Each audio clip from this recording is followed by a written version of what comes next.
السلام علیکم ورحمۃ اللہ وبرکاتہ۔ دوستو، رمضان المبارک کا مہینہ آ چکا ہے اور اس کی برکتیں اور رحمتیں اللہ کی طرف سے ہمارے اوپر نازل ہو رہی ہیں۔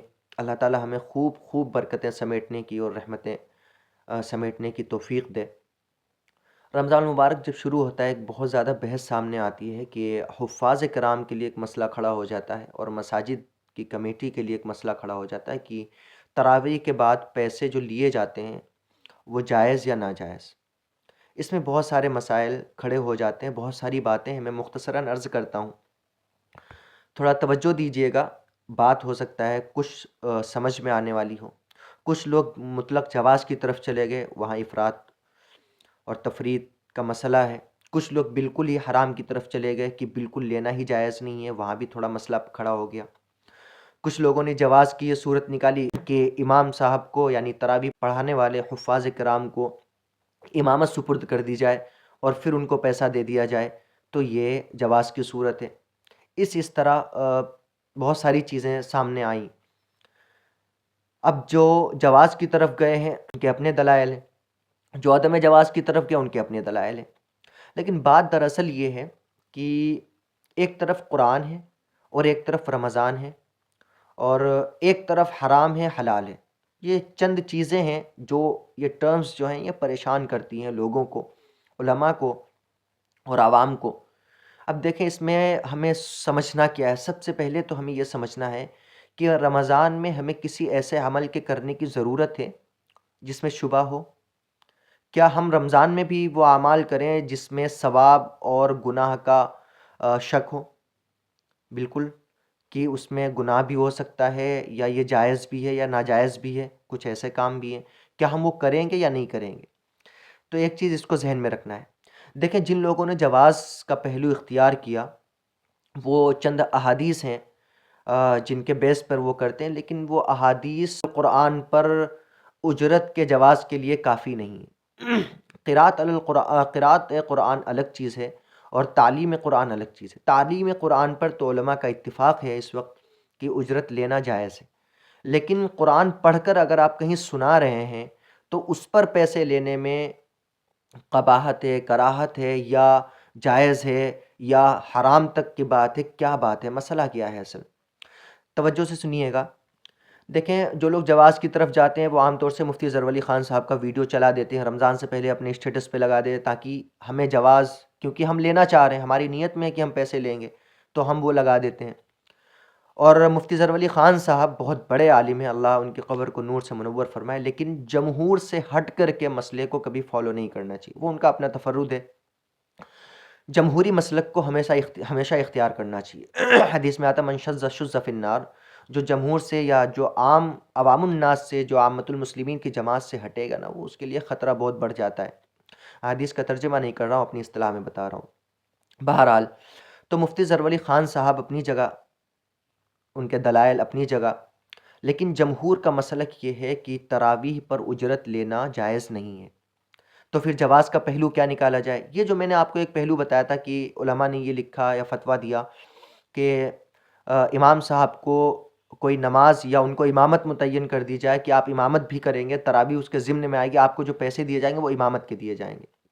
اس پہ بھی ایک سوال کھڑا یہ ہوگا کہ امامت کے لیے تو اجرت ہونی چاہیے اور اجرت متعین ہونی چاہیے، سمجھ رہے ہیں؟ اجرت مجہولہ پر اجرت یعنی اجارہ درست نہیں ہوتا۔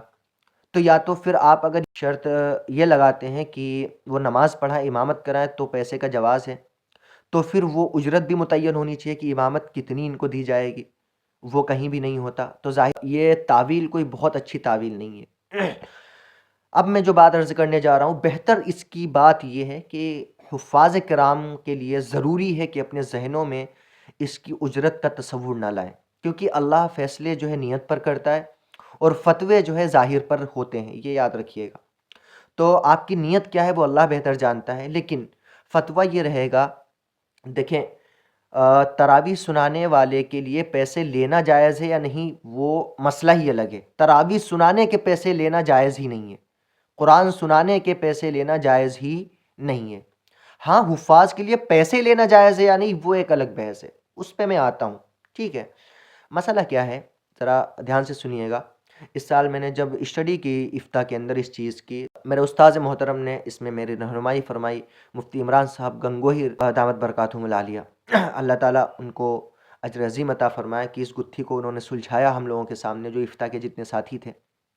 کیا فرماتے ہیں وہ؟ فرمانے لگے کہ دیکھیے کہ اجرت عوام سے چندہ لے کر کے کسی حافظ کو اعلان کر کر کے پیسے دینا کہ پیسے جمع کرو حافظ صاحب کو دینے ہیں، تو یہ تو اجرت کے ضمن میں آ جائے گا، اور اجرت لینا جائز نہیں ہے۔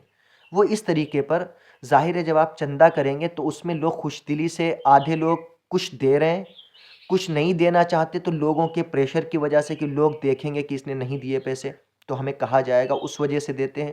اور کچھ لوگ شرمندگی میں دینا چاہتے ہیں لیکن دیکھ رہے کہ ہمارے آس پاس والے 200 دے رہے، 500 دے رہے، تو وہ بڑھا کے دے رہے۔ اس میں بہت ساری خرابیاں ہیں۔ مزید اس میں چندہ کرنا یہ دلیل ہے اس بات کی کہ حافظ صاحب کو ہدیہ نہیں دیا جا رہا۔ یہ کیا دیا جا رہا ہے؟ حافظ صاحب کے لیے عوام سے پیسے اکٹھا کر کے ان کو اجرت دی جا رہی ہے چندہ کر کے، اور اجرت لینا جائز نہیں ہے۔ دوسرا جائز طریقہ اور بہتر افضل طریقہ، لوگوں کو، حفاظ کرام کو پیسے دینے چاہیے، بھر بھر کے دینے چاہیے، اپنی وسعت سے زائد پیسے دینے چاہیے۔ محنت کرتے ہیں، اپنا ٹائم نکال کر کے جاتے ہیں، آپ کو ان کا خیال رکھنا چاہیے، ان کی ضرور اور ضرور مدد کرنی چاہیے، ان کو ہدیے پیش کرنے چاہیے۔ تو اس کا طریقہ کیا ہونا چاہیے؟ طریقہ اس کا یہ ہے کہ اپنی وسعت سے بڑھ کر سوچیں حفاظ کرام کے لیے، اور جس دن تراویح مکمل ہو دعا کے بعد آپ حضرات تنہا فردن حافظ صاحب سے ملیں اور ان کو بذات خود ہدیہ پیش کریں، اور حافظ صاحب سے یہ لفظ بولیں یہ میری طرف سے آپ کو ہدیہ ہے۔ سمجھ رہے ہیں؟ اس چیز کا خیال رکھیں۔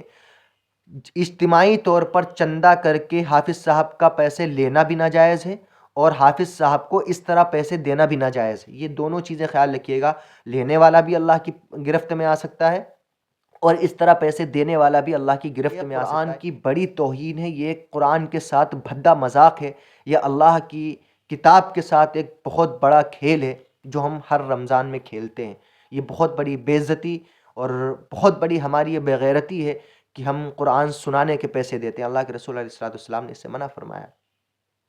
ہاں رہی بات یہ، پیسے دیے جائیں گے، یقیناً دیے جائیں گے، لیکن طریقہ میں نے آپ کو بتا دیا۔ کوئی چندہ کرنے والا آئے، آپ نے اسے پیسے نہیں دینے ہیں۔ کوئی مسجد میں اعلان کیا جائے، آپ نے پیسے نہیں دینے ہیں، یقیناً غلط ہے۔ سمجھ رہے ہیں اس چیز کو؟ ہاں مسجد کے لیے اگر چندہ ہو رہا ہے اس میں دیں گے، لیکن حافظ صاحب کے لیے چندہ ہوگا تو آپ اس میں پیسے نہیں دیں گے۔ آپ نے پیسے کیسے دینے ہیں، یا ہدیہ کیسے دینا ہے، کپڑا دینا ہے، مٹھائی دینی، جو بھی، حافظ صاحب سے خود ملیں بذات خود، اور ان کو آپ خود پکڑائیں۔ ہدیے کا جو طریقہ ہے اس طریقے کو اپنائیں۔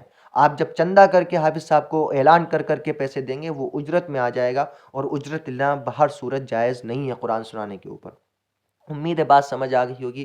بہت ساری باتیں ہیں، دلائل ہیں، لیکن دلائل کو نہ چھیڑ کر کے جو اصل مسئلہ ہے، اصل بات ہے، وہ آپ کے سامنے رکھ دی گئی۔